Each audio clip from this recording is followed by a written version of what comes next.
Hello, my name is Paul Seabridge and I'm the CEO of JWD Capital Partners PLC. What I do is that I run a corporate finance firm and we work with two different types of businesses. One is perhaps what we would call distressed businesses, so we work with business owners for no upfront cost to help them turn around their business, and we also work with business owners that are looking to find an exit strategy for their business and ultimately want to maximise the absolute value from their company. So in either event we always work with companies for no upfront cost to guarantee that we had a minimum of 500k in additional value over a 12-month period. You can contact me for further information by email ps@jwdcapitalplc.com. You can look me up and connect with me on LinkedIn. And in this presentation we're going to look at how you can prepare your business for sale. So there are a number of different things that are important to business owners when looking to create an exit strategy, and every deal is unique, so we're not going to get into lots of detail about what all of those reasons potentially could be, and we're probably going to look today really at the two main areas. So this is the price, so the value of the business. How can you maximize that value? That can be an important factor when looking for an exit strategy. You've probably spent a number of years building this business into what it is today, and obviously if you're going to exit it you want to get the best possible price that you can. And then there could be other reasons, other important factors for you. So timescale, are there any pressing circumstances that mean that you need to exit the business quickly? Maybe it's impending retirement, maybe it's health issues, maybe there are other factors into play, or is timescale not as important to you because obtaining the maximum price, the value, is more important for you?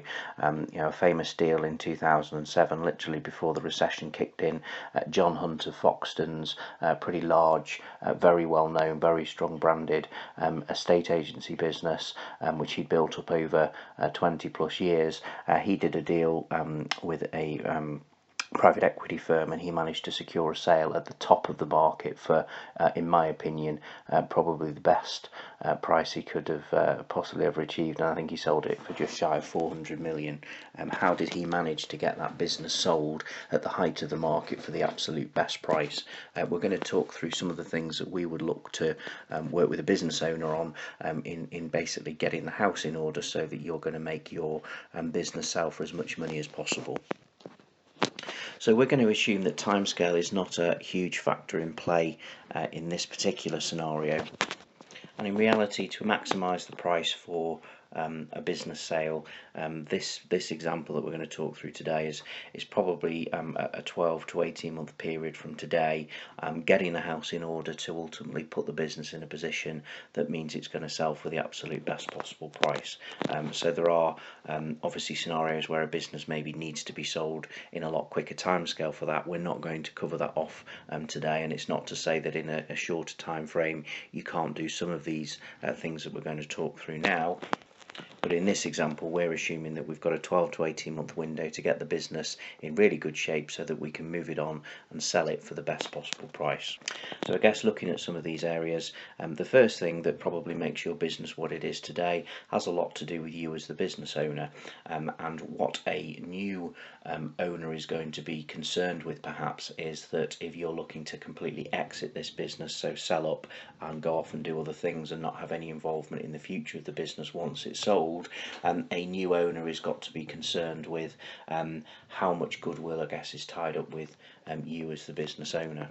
So ultimately, if you don't want to be involved in this business once you sell it, you ultimately need to make yourself redundant from the business today.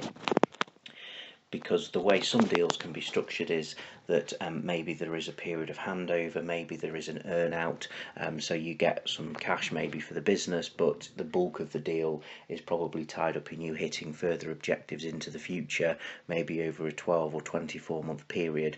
And for you to maximise the value in this business, you really don't want to be doing that. You want to sell for as much cash as you possibly can, and you need to make yourself redundant from this business in order to do that, so that a new new owner can basically see that when they take over, the business runs itself whether you're there or not, so there's very little risk from their point of view.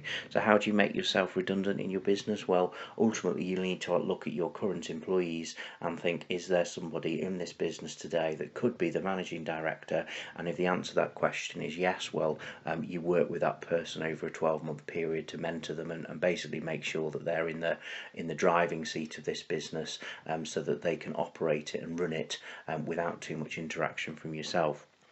The alternative would be that if you haven't got somebody in situ today that could take on that role, it's going out there and identifying that person and recruiting them, and trying to do that as quickly as possible, so that you've got somebody that's very, very capable of taking this business forward. And it's then looking at getting the house in order. So we will look at the first topic, which is the accounting records, which is a big enough topic in itself to talk about. The sort of KPIs, and by that I mean really having an understanding of how your business operates and some of the key numbers and metrics that a buyer is perhaps going to be interested to know. So one of the things, or one of the areas that we work in is the property market. So we work with quite a lot of estate agency business owners. So one of the things that a buyer might be interested to know is how many houses that they have for sale, how many houses they put on the market last year, how many of those they sold, and what sort of fee did they charge for their service. So there's some very basic KPIs that a new owner would perhaps want to understand, because they'll be able to use that to assess the potential. How could they improve your business today, and if they don't know the numbers, then it's very hard for them to ascertain what that potential could be, because at the end of the day there is a degree of value perhaps placed in the future potential of the business. And then making sure the paperwork is in place. So this can be simple things like any contracts with suppliers, contracts with customers, lease agreements, etc. Making sure that you've got all of those sort of documents to hand, and would-be a prospective buyer will be able to access those documents very, very quickly. And what you could almost do is almost put a very brief pack together of documents. So once you actually start talking to potential buyers and maybe they've signed an NDA to protect yourself, you've almost got a bundle document pack that you can present to a buyer, which really gives a very quick overview of your business. So it talks through some of the key numbers, it talks through some of the accounts, and it talks through some of the documents that will be available for inspection. And maybe within the pack you might include some standard documents. So for example, if you have a standard contract with your customers, you might want to include that in your pack. If you just trade from one premises and you want to put the lease in there, then again you could do that. So it's really showing to the buyer that you know what you're talking about, and all the documents that they might be interested to see to really ascertain whether they're interested in buying your business or not are all in one place, and it just makes the whole process a lot more straightforward. It never ceases to amaze me, some of the businesses that we look at buying ourselves, and talking to business owners who haven't really got a handle at all on their accounts. I mean, only last week I was talking with a business owner who really couldn't tell me what it cost to run his business, didn't really have an idea what profit he was making, couldn't talk me through any of the sort of KPIs, and didn't really have a handle on what some of the key supplier and premises contracts were in, and how can I make an assessment as to whether I'm interested in buying a business without that sort of information. And I guess what we're talking about here is preparing your business for sale, making it as saleable as possible at the best possible price. Putting these sort of things in order can help secure the best possible price, and show to potential buyers that you are serious about selling this business. So looking at accounts, what do I mean by getting your accounts in order? Well, really it's very simple. I think the first thing for us to make sure is that you've got an accounting system in place, that you've got accounting records, so that if a would-be buyer wants to look through your books, ultimately you've got a process that people can look through and really understand. I guess once you've got that in place, it's then about making sure that you do as much as possible to tidy those accounts up to make the business look as good as possible. So Firstly, if you look at the balance sheet, a business with loads of debt is probably not going to be worth as much as a business that hasn't got any debt. Again, a business that's got rich in assets is probably going to be worth more than a business that hasn't got any. So that's not to say that you should go out and acquire a load of assets and pay off all your debts. It's about tidying up what you've got at the moment. So if you do have debt within the business, what can you do to reduce that debt? Are you in a position to be able to pay that down? Could you look at improving your cash flow so that you can deal with paying off any debts or liabilities? So how do you improve cash flow? Well, it's either you improve your revenues, so you generate more sales, for example. It's cutting costs, so look through your P&L, look at every single line in that P&L. Are there areas that you can save money on?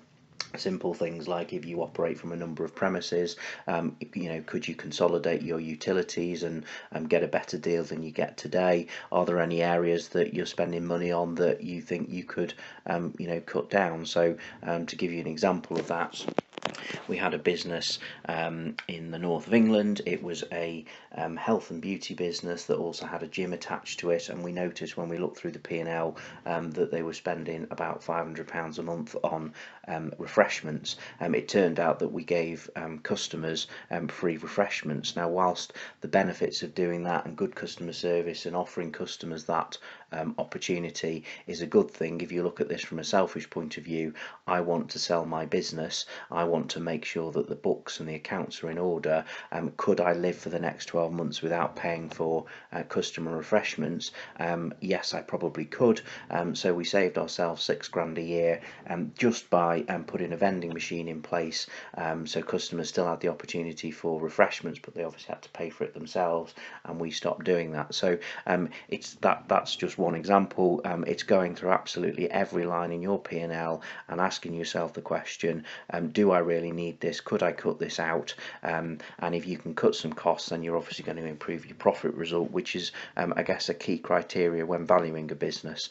You probably hear that businesses sell for somewhere between 4 and 10 times their annual net profit result. Well, if you can improve that profit, then technically that's going to improve the value that you get. So can you improve your revenue? Can you cut your costs? In terms of revenues, how can you improve your revenues? We're not going to cover this in any great detail in this presentation, but if you look at some of my other video presentations, you'll come across one called Business Turnaround, where we look at this in a lot more detail. And I'm not suggesting that your business is needing turning around, but the same principles apply whether it's in a business turnaround situation or a really successful business. If you want to improve your revenues, we would focus on the 5 C's. So we call them the crowd, the conversion, the continuity, the cost, and then that gives us the cash result at the end. So the crowd is how many people come into contact with you that you could potentially do business with. So let's say you're a manufacturer of widgets, you sell widgets. The crowd could be you have 1 million people looking on your website every year that are potentially coming in contact with your website and looking to buy a widget. Of that crowd, you'll have a conversion. So how many of those people that come to your website do you then convert into actual sales? So maybe it's 10%, so 100,000 of that 1 million people that look on your website buy a widget from you. How can you improve the conversion? Well, looking at that sales process. So in this example, how easy is the website to use? How easy is it to make a purchase? How engaging are you? So how do you capture data from your website? How do you keep in touch with past customers? How do you get them coming back to buy more? Maybe it's special offers, maybe it's buy 2 and get 1 free. We're not going to cover that in lots of detail here, but it's really looking at that sales process, the sales and marketing process, to see if you can improve that conversion. Because if you could improve that conversion by just 10%, well, instead of selling 10% conversion, and let's say we do it at 11%, well, in the widget example, you're now selling 100 10,000 widgets rather than 100,000. The continuity is how many times you get a customer spending money with you. So in this widget example, maybe one sale from one customer every year. How do we get that customer spending more money with us? Are there other products or services that we could offer? How do we get them to come back and spend money with us again in 2 months, 3 months time? Maybe it's we sell different coloured widgets, so we could get them buying pink and green and yellow ones instead of just the standard black ones that we sell today. The cost, could you put your prices up even by just a few pence in some scenarios, could result in a significant uplift in your business. So a lot of people tend to look at how do you improve your revenues. Well, you need to spend more money on advertising and marketing to improve that crowd. Yes, that is one solution, but sometimes you can actually make more money just by focusing on those other areas. How can you convert more of that already current crowd into more sales, and how can you get those existing customers spending money with you at a slightly higher price point and spending it more than once? That can have a significant impact on the cash result. The next thing is to make sure that you leave something in it for the buyer. So I think if you absolutely tidy up your business in absolutely every way, shape or form and leave nothing left in it for your buyer is not necessarily going to be able to see the potential. So if you go back to the example of the estate agency businesses that we work with, if you go back to how you can improve revenues, let's say this is an estate agent that just sells houses and earns revenue from selling a property, in terms of improving the continuity of those 5 C's, one of the things you could do would be to sell other relevant products or services. So most people that buy and sell a property need a mortgage, most people need a removals company, most people need a conveyancing firm. Maybe you could set up joint ventures in some of those areas and ultimately generate much more revenue out of it. And I'm not saying that you shouldn't do that, but if you don't leave something in it for the buyer, are they going to see the potential? So maybe you might do mortgages, but you might not sort anything out with conveyancing or removals companies. Maybe you just do 1 or 2 of those other areas that you can improve that continuity on. From a cost point of view, if you're a larger business and maybe you have centralised functions, so maybe you've got a HR department or an accounting department, well, if you're going to sell your business on to a competitor that perhaps is of a bigger size that's already got those functions, well, leaving something in it for the buyer bit is potentially there and benefit of economies of scale. So are there potential people savings here for a new buyer? I.e., if a larger business bought your business, would they potentially look to lay off some people, which would then obviously leave something in it for the buyer? So make sure you don't do absolutely everything to make sure that every area is as efficient, as productive and as value add as possible. Make sure you do leave something in it for the buyer. And once you've got your house in order, it's then thinking about who is your buyer first of all. So I guess in the estate agency world, for example, there's probably these routes to securing a buyer. You've got your corporates out there that will do a trade sale. A lot of the time they'll probably structure deals whereby they pay all in cash, or maybe they pay a chunk in cash and a chunk in an earn out. Obviously, to target those sorts of buyers, like I said, if you can make yourself redundant, you're more likely to get a cash sale rather than some sort of earn out.